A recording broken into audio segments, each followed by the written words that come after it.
Olá, tudo bem com você?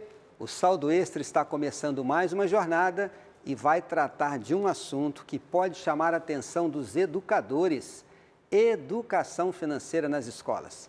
Você é professor, você é diretor de escola, você está envolvido no mundo acadêmico? E então, será que este assunto está sendo tratado como deveria? Podemos nós, como educadores, ajudar a construir uma sociedade onde as pessoas vivam bem com as suas finanças pessoais? Nós vamos dedicar um pouco de tempo a este assunto, mas vamos falar também sobre educação financeira para os pequeninos, para os filhos. Portanto, pais, avós, você aí fique atento, porque certamente algumas coisas interessantes você vai conhecer hoje com a presença de um convidado muito especial. Aquela palavra de incentivo para que você nos acompanhe nas redes sociais. Você pode ver aí em sua tela os nossos endereços, acesse também o YouTube, ou melhor, seja um assinante nosso no YouTube, nos siga no YouTube e você vai encontrar material específico para você sobre essa temática de educação financeira. Será um prazer ter você ao nosso lado e interagindo com a gente. E ao acessar o nosso site, novotempo.com/saldoextra, você pode, lá no site, pedir esse presente do Saldo Extra para você, que é a revista Saldo Mais, uma revista que tem um estudo bíblico sobre finanças, sobre dinheiro, além de você conhecer o que a Bíblia tem a dizer sobre esse assunto tão importante. Você vai encontrar conselhos para ajudá-lo em sua vida financeira. Eu disse que temos um convidado especial, um especialista em educação financeira, na verdade, um formador de educadores financeiros, Dr. Reinaldo Domingos. Seja muito bem-vindo. É um prazer tê-lo conosco aqui, doutor Reinaldo. Eu que quero agradecer a você, pastor Antônio, um prazer a todos vocês que estão em casa, pais, avós, vocês crianças que também estão assistindo, falaram de educação financeira nas escolas, as crianças já falaram, o que é isso, o que é isso, né? Vamos ver o Saldo Extra, para a gente ver o que está acontecendo, esse negócio de pastor Antônio trazer esse negócio de educação financeira para as escolas, nas escolas, né, para as nossas crianças e jovens. É um prazer estar aqui no Saldo Extra mais uma vez. E deixo aqui registrado a minha gratidão, né, a todo esse movimento do Saldo Extra que vem trazendo aí grandes conhecimentos para todas as nossas camadas da população, os nossos adventistas e toda a sociedade como um todo. Verdade, Reinaldo, esta é a nossa missão. Eu mencionei aqui que o Reinaldo, ele é um formador de educadores financeiros. Uma pequena biografia do nosso convidado. Ele é doutor em educação financeira, presidente da Associação Brasileira de Educadores Financeiros e da DISOP Educação Financeira. Está à frente do canal Dinheiro à Vista e é autor do best-seller Terapia Financeiro, do lançamento Diário dos Sonhos e da primeira coleção didática de educação financeira do Brasil. Ao tratar do assunto sobre educação financeira nas escolas, nós temos também o objetivo de estimular você que é educador, você que é professor, você que trabalha na área, a entender a importância desse assunto e, por que não, começar a implantá-lo aí em sua unidade escolar, em sua sala de aula, conversar com a sua equipe. Este assunto é importante. E vamos falar, portanto, sobre educar os nossos filhos e as nossas crianças também no tema da questão financeira. Reinaldo, fale um pouquinho, você preparou aí uma coleção de materiais para escolas. Como esse trabalho está sendo desenvolvido? Qual o conteúdo específico? Bom, é importante citar que com qual idade, né, a gente começa já a entender que a educação financeira já pode ser ministrada por uma criança. Geralmente as pessoas pensavam assim, bom, educação financeira, contas, matemáticas, né, cálculo, só depois dos 6, 7 anos. Não, negativo. Nós estamos falando de algo mais profundo. Nós estamos falando de uma educação financeira comportamental que lida, pastor Antônio, com cálculos. Não, também lida, mas principalmente lida com o quê? O que uma criança com 2, 3, 4, 5 anos cria-se logo quando começa a pegar o dinheiro? O que ela faz? Ela pega o dinheiro para o chocolate, bala, sorvete e compra. Esse movimento de pegar esse dinheiro e já ir fazer as compras dela na padaria, no supermercado, onde ela for, ela vai junto com o papai, né, com a mamãe, e vai comprar aquela bala, aquele sorvete. Aquele movimento está solto, né, estava solto no Brasil e no mundo também. Então a criança naquele movimento de não entender, ela sabe que aquela moeda ou aquela nota compra alguma coisa. A única coisa que a criança sabe. Será esse o momento de educar? Mas ela não sabe fazer contas ainda, mas ela tem hábitos, ela tem costumes que vão ser criados logo no comecinho e esse comportamento. Nesse momento a gente entende que educação financeira, já no maternal, quando a criança ludicamente, de uma forma muito lúdica, já deve sim receber esses ensinamentos de forma que é uma ciência humana, então fica muito fácil. E esse comportamento é logo no comecinho, quando ela pega o dinheiro e fala assim, vamos fazer o seguinte, eu vou te dar aqui um cofrinho e vou te dar aqui o dinheiro. São 2 moedas. Eu vou te ensinar o seguinte, dentro desse cofrinho, o que você quer mesmo? Eu queria... Criança muda muito de sonhos, desejos, né? Toda hora está mudando, mas pega um dela lá e fala assim, você quer isso? Quer? Então vamos pôr uma moeda aqui para isso aqui? Legal. O outro você vai comprar bala de sorvete. Equilíbrio, não pode ser, né, avarenta, mesquinho, eu quero fazer só isso. Não deixa a criança só querer guardar para os sonhos dela. Então ela começa a guardar aquela moeda e rapidamente tem que ser um cofrinho pequeno, viu, pastor? Porque aí eu coloco efetivamente aqui, esse dinheiro enche ou vai pela metade mesmo, enchendo aqui, ela vai aonde? Ela vai naquela loja comprar aquele brinquedo ou aquele desejo que ela tinha. Nesse momento tem que pegar a criança e falar, olha que legal, que bacana, que legal. Olha, você está realizando, filma, tira foto, faz uma festa. O que a criança está embutindo na cabeça dela, no movimento dela? É que se ela guardar uma parte, aquela outra moeda ela gastou, mas esta aqui ela guardou. Nós entramos com esse movimento na sala de aula, só que precisa de uma coisa chamada educar o professor. Sabe quantos por cento, na última pesquisa nós tivemos, dos professores adotantes de educação financeira, que hoje estão em situações difíceis, dos 14 mil professores que a gente educou esse ano aqui na sala de aula, são professores que dão aula de educação financeira, 68% estão endividados, só 5% são investidores. 68% estão com problemas seríssimos. Então, o professor, não basta ter um livro, não basta ter só um livro, ele vai ter que ser empoderado. Então, aí entra outro ponto, quer dizer, eu vou ensinar esse professor a também ter equilíbrio, vou ensinar esse professor a comprar com consciência, nós vamos ensinar esse professor a ter realmente os sonhos dele, os sonhos coletivos da família, e aí esse professor vai estar empoderado a pegar nossas crianças, né, nossos alunos lá e falar, olha, vamos aprender educação financeira. Aí tem o livro do aluno, o livro do professor, plano de aula, portal, tem game, tem atividades, tem oficinas. É um processo bastante intenso que tem uma metodologia chamada de SOP, Diagnosticar, Sonhar, Orçar, Poupar, que leva essa criança de uma forma lúdica. Ela nem sabe o que está acontecendo muito bem, porque ela não sabe fazer conta, mas ela sabe que dinheiro compra sonho e compra chocolate também. Então, Agora, Reinaldo, o seu material está disponível para escolas públicas, várias escolas públicas já adotam o material do Reinaldo, mas ele está disponível para escolas particulares. Nosso objetivo aqui não é promover o material do Reinaldo. Nosso objetivo aqui é estimular os educadores a começarem a tratar do assunto. Mas se alguém quiser conhecer o material, seja para adotar o material ou não, ou para ter o material como consulta, para começar a trabalhar esse assunto aonde for possível, na sala de aula, como eles podem conhecer o material? Tem um site específico para ter acesso a esse material? Sim. Tem o site da própria DSOP, DSOP, Diagnosticar, Sonhar, Orçar, Poupar, www.dsop.com.br.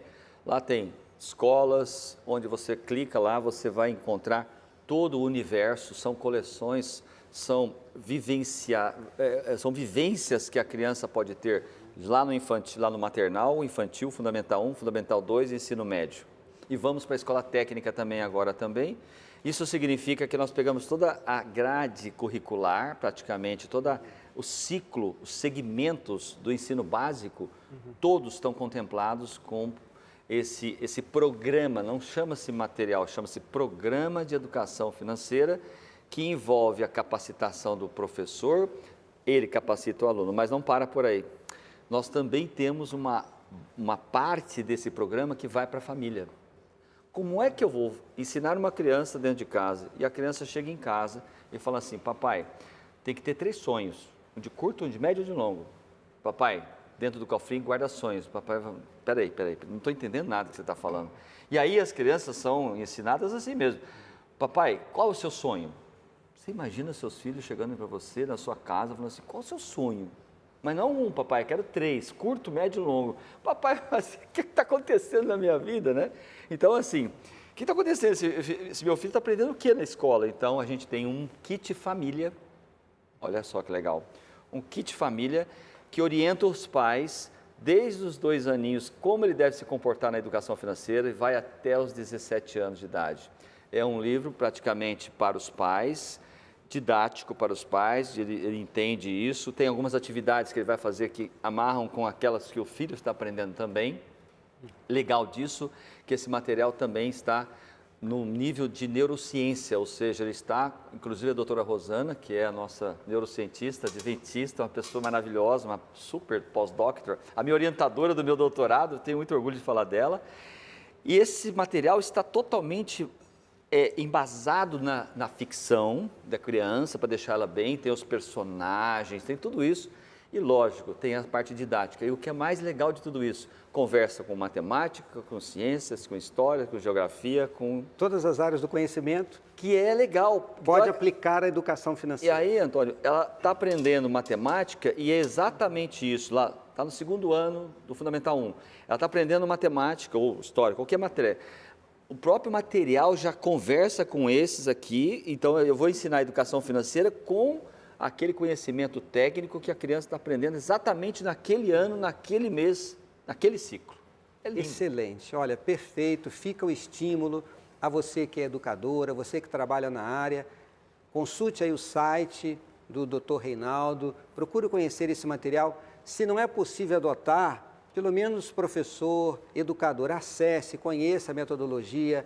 Eu tive acesso ao material, o Reinaldo me mostrou aqui antes das gravações, material excelente, onde você combina teoria e prática de forma construtiva para que os nossos pequeninos cresçam tratando do assunto financeiro de forma positiva. Agora, Reinaldo, você mencionou aí algumas das estratégias, algumas das ações que estão ali no seu material. Vamos agora falar a um pai, uma mãe que está em casa, um responsável pelas crianças, podem ser os avós. A escola não trata da educação financeira. Por que é tão importante este assunto? A gente sempre fala para ensinar os filhos. Como que os pais podem começar a desenvolver a educação financeira dentro de casa? Eu tenho uma obra... Posso falar da obra? Sim, não sei, claro. posso falar? Tem uma obra que é muito importante, porque as famílias estão aprendendo com ela, que é mesada não é só dinheiro. Quando a gente fala mesada não é só dinheiro, eu estou falando assim, uma mesada, você vai falar de mesada financeira? Não, são 8 mesadas. A mesada voluntária, que é esta que a criança começa a pegar o dinheiro e compra bala de sorvete de chocolate. Tem a mesada financeira, que depois dos 7 anos, ela já começa a ter necessidade de ter um pouquinho mais de entendimento sobre os cálculos, matemática.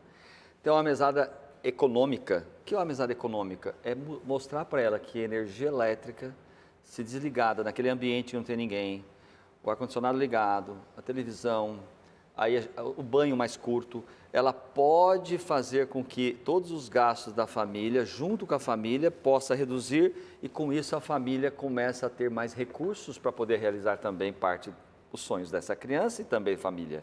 Aí você tem mesada empreendedora, mesada ecológica, que é para pegar os materiais que todo mundo joga às vezes no lixo de uma forma, aquilo lá é dinheiro e principalmente o planeta vai agradecer.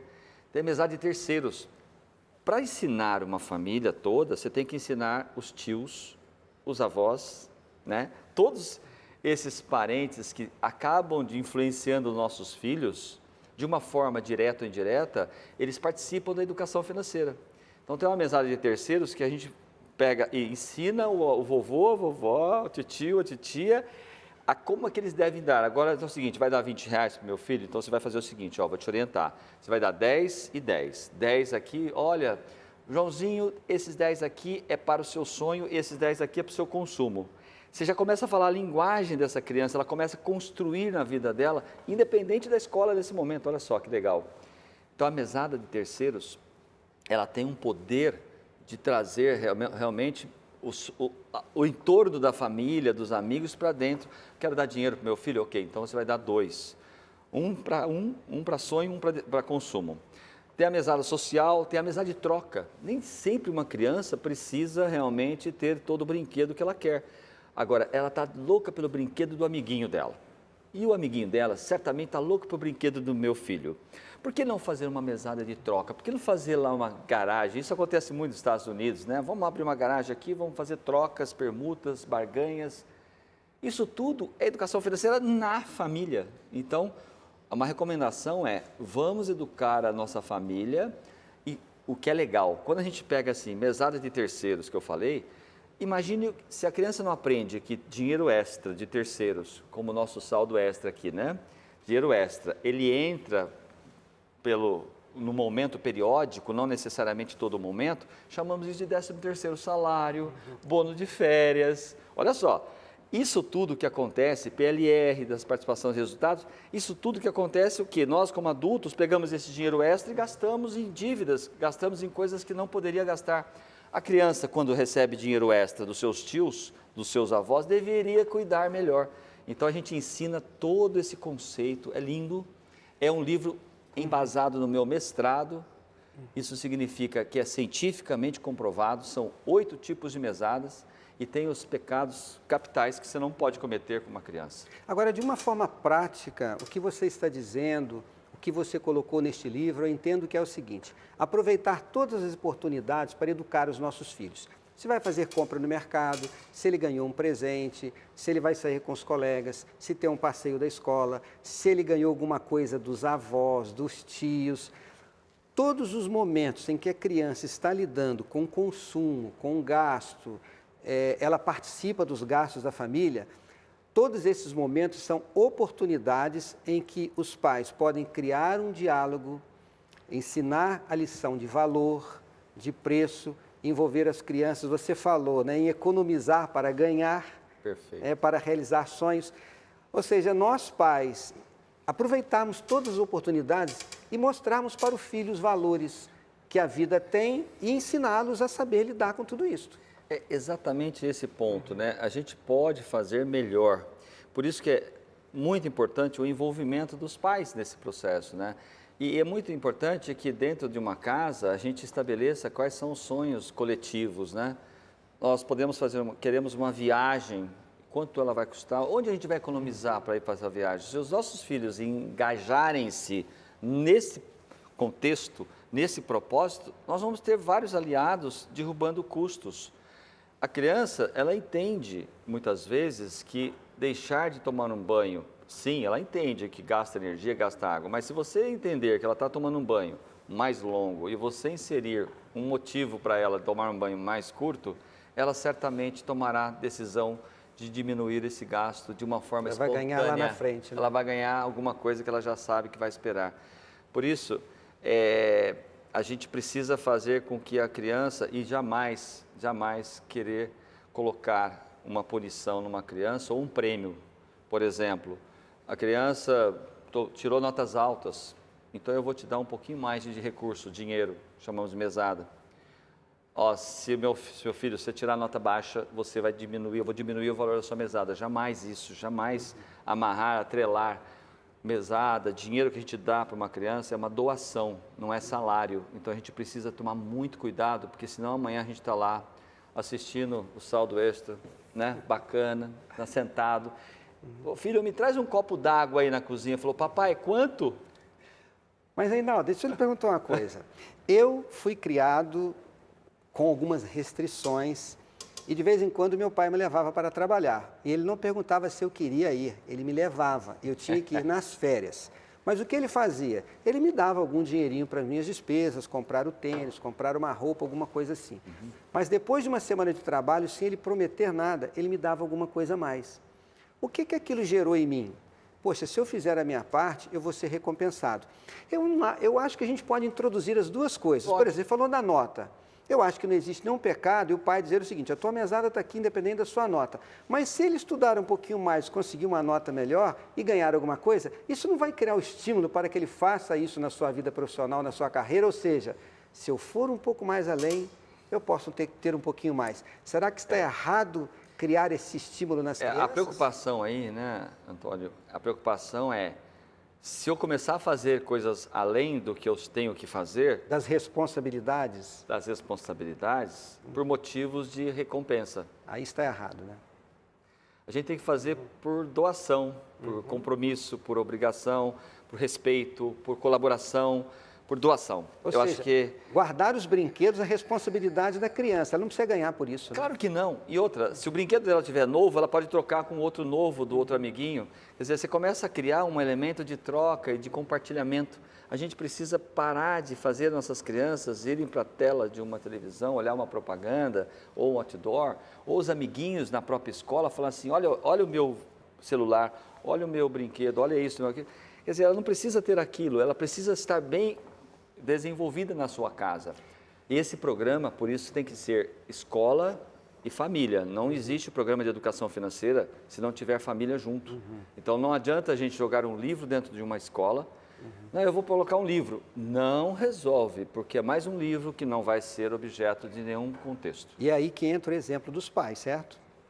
Os pais precisam viver a vida financeira de uma forma construtiva para que transmitam aos filhos o conceito certo do que é finanças, de que o dinheiro é uma bênção e não uma maldição.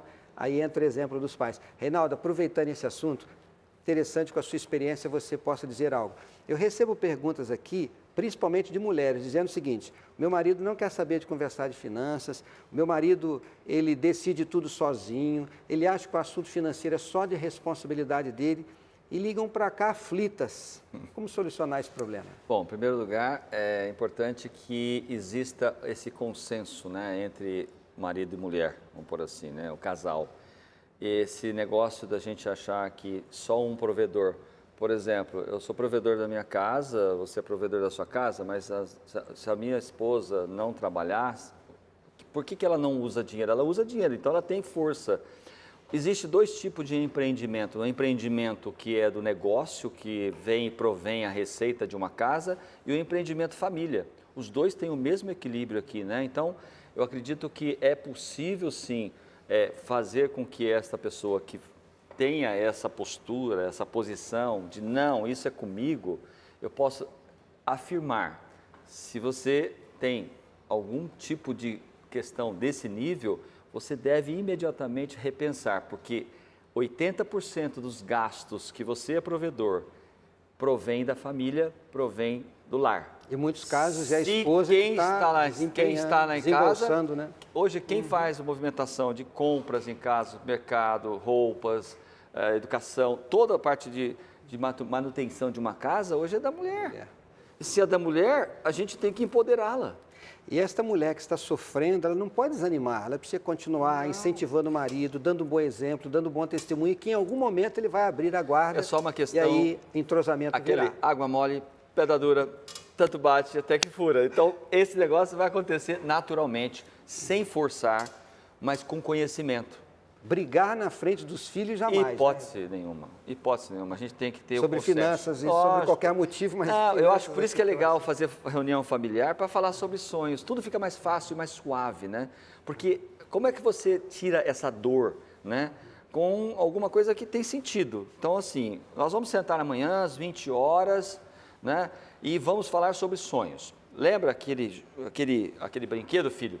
Mulher, aquele carro que tem que trocar o seu, que já está querendo trocar, aquela viagem coletiva, vamos sentar, vamos conversar. Isso faz um movimento muito positivo. Depois a gente vai ver como é que a gente vai conseguir esse dinheiro. Aí nós vamos começar a ver aonde nós estamos gastando mais. Aí é mais fácil você buscar um consenso familiar, por isso que o provedor sozinho não faz nada. Às vezes a pessoa fala assim, não, eu estou economizando fazendo minha parte. Desculpa, a sua parte é o contexto, é a família, não é uma parte só. Você casou, você está unido, você não esqueceu? O homem e uma mulher, vocês estão lá juntos. Então precisamos fazer com que esse movimento seja colocado numa reunião familiar. Eu falo muito de reunião familiar porque ela é a família, ela é aquele planejamento estratégico daquela empresa que senta muitas vezes para reunir todos os seus diretores, todos os seus colaboradores, para desenvolver a meta do negócio e até mesmo da prosperidade da empresa. Por que que não? Eu não tenho exatamente isso dentro da minha própria casa. Portanto, família é uma grande empresa abençoada por Deus. Reinaldo, o tempo foi embora. Passa rápido. Muito obrigado, passa muito rápido. Nós vamos conversar mais aqui. Muito obrigado por estar conosco. Que Deus o abençoe, os seus empreendimentos, a sua família e que lhe dê muita sabedoria para você continuar transmitindo seu conhecimento de forma tão agradável. É uma grande honra estar aqui com vocês e que vocês possam realmente ouvir essa palavra da Bíblia, que eu sei que ele abriu a Bíblia aqui. Eu estou ávido para saber qual é o provérbio. Foi provérbio agora? O que você está escrevendo? Hoje mais um provérbio de sábio Salomão. Provérbio, vamos ouvir o provérbio.